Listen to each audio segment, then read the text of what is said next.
一个触目惊心的数字刚刚出炉，中国信用卡在用发卡数量在短短2年内蒸发了整整8000万张。更让市场震惊的是，这场信用卡收缩风暴背后还隐藏着一个更致命的危机，逾期信贷总额较去年暴涨 26.32%， 突破1239.64亿元大关。这就像是一颗定时炸弹，正在中国金融体系内滴答作响。先来看看这个8000万张意味着什么。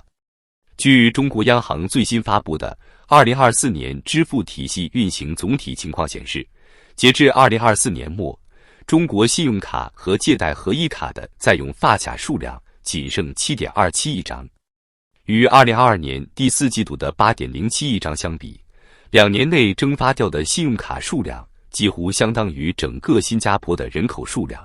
更触目惊心的是，光是2024年1年就减少了约4000万张，降幅高达 5.14%。业内人士透露，这种断崖式下跌在中国金融史上都是极其罕见的。这不仅仅是一个数字的变化，而是整个中国消费信贷市场的全面崩塌。一位国有银行信用卡部门高管如此评价：这场风暴的实际冲击令人震惊。在北京、上海、广州等1线城市，各大银行正在紧急收缩信用卡业务。交通银行在2025年开年就火速关闭了太平洋信用卡中心的贵阳、南昌、深圳、兰州4地分中心。紧随其后，华夏银行、蒙商银行、平安银行、上海农商行也纷纷宣布关闭信用卡中心或分中心。更糟糕的是，银行的信用卡交易额也出现了惊人的萎缩。以平安银行为例，截至2024年9月末，其信用卡应收账款余额较上年末暴跌 11.9%。中信银行也好不到哪去，同期信用卡贷款余额较上年末狂跌 4.36%。就连向来以零售业务见长的招商银行，其信用卡贷款余额和个人住房贷款余额合计也较上年末减少了惊人的 144.17 亿元。而这还只是冰山一角。据新浪财经报道，截至2024年末，中国信用卡逾期半年未偿信贷总额已经飙升至 1239.64 亿元，同比暴增 26.32%。这意味着什么？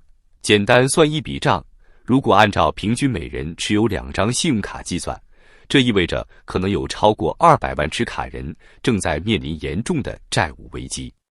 更让人揪心的是，证券时报最新披露的数据显示，2024年全年成交的个人不良贷款规模达到了 1583.5 亿元，同比净增 64%。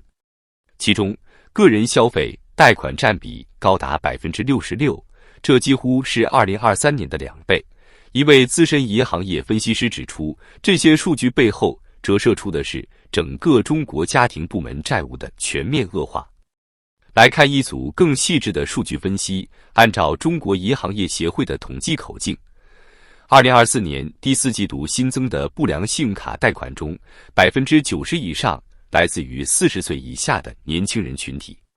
这个数字令人寒心，因为这恰恰是中国消费市场的主力军。如果他们的消费能力都在如此大规模萎缩，那么中国经济复苏的希望在哪里？让我们继续揭开这场金融风暴的另一面。数据显示，就在信用卡市场急剧萎缩的同时，中国各大银行的整体经营状况也在急速恶化。不少银行正在悄悄地为最坏的情况做准备。先看看3巨头的惨状。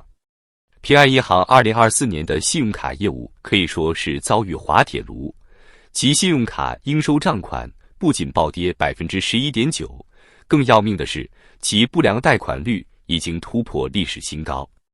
中信银行也在同一时期经历了 4.36% 的断崖式下跌，这个数字看起来似乎不大，但要知道，这可是中信银行成立以来最大的季度跌幅。但最令市场震惊的还是招商银行的表现。这家曾经的零售银行标杆，在2024年3季度末交出了一份令人瞠目结舌的成绩单，零售贷款总额增长率仅有 3.95%， 不及上年同期水平。信用卡和个人住房贷款更是直接蒸发了 144.17 亿。这就像是一个重磅炸弹，将市场对中国银行业的信心炸得粉碎。更令人不安的是，海外资本正在加速撤离中国。高盛这个华尔街的大象，在短短2年内就裁掉了 15% 的中国员工。更讽刺的是，这家全球顶级投行在中国5年来的总盈利仅有6700万美元，对于高盛这样的巨头来说，这简直就是个零头。瑞银的动作更大，据知情人士透露，其在中国的投行业务员工数量自2019年以来已经腰斩，到2024年底仅剩约50人。这哪里是什么战略调整，简直就是在为全面撤离做准备。但最令人震惊的还是摩根大通的末日预案。据内部消息透露，这家全球最大的投行已经在为最坏的情况做准备，如果美国对中国实施类似针对俄罗斯的全面制裁，他们将完全退出中国市场。花旗银行更是干脆，直接宣布退出在岸消费者财富管理业务。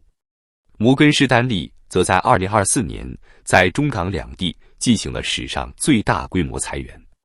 有趣的是，他们现在甚至不愿在中国内地建立在岸经济业务，而是选择在香港处理大部分中国市场业务。这种明哲保身的做法，不就是在用行动告诉我们他们对中国市场的真实看法吗？来看一组更触目惊心的数据。根据彭博社的统计，全球最大的几家银行已经将其在华业务规模压缩到了监管机构要求的最低水平，包括贷款、交易及投资在内的对华风险敞口已经狂降1/5。这哪里是什么正常的业务调整，分明就是在用脚投票。有华尔街投行人士分析称，目前他们在中国正面临2大夹击，一是中国经济持续低迷导致交易量枯竭，二是美国对中国投资的限制越来越多。随着中美两国都在加征新关税，前景只会更加艰难。更令人担忧的是，这些外资银行的撤离可能只是个开始。据一位资深金融分析师透露，现在离开的都是一些大型机构，他们顾及声誉，还会做得体面一些。但接下来可能会有更多中小型金融机构采取更激进的撤离方式。到那时，整个市场的恐慌情绪可能会达到一个新的高峰。这场金融风暴的影响早已超出了银行业的范畴。最新数据显示，2025年1月，中国实际使用外资金额仅为 975.9 亿元人民币，同比暴跌 13.4%。这个数字不仅远低于2022年1月的1022亿，2023年1月的1276亿，更创下了近4年来的最差开局。但这还不是最可怕的。2024年的数据更令人心惊，全年实际使用外资金额仅有8260亿元，同比狂跌 27.1%， 创下2016年以来的最低水平。而更触目惊心的是，根据中国国家外汇管理局的数据，2024年中国外商直接投资净流出达到了惊人的12277亿元，创下了历史新高。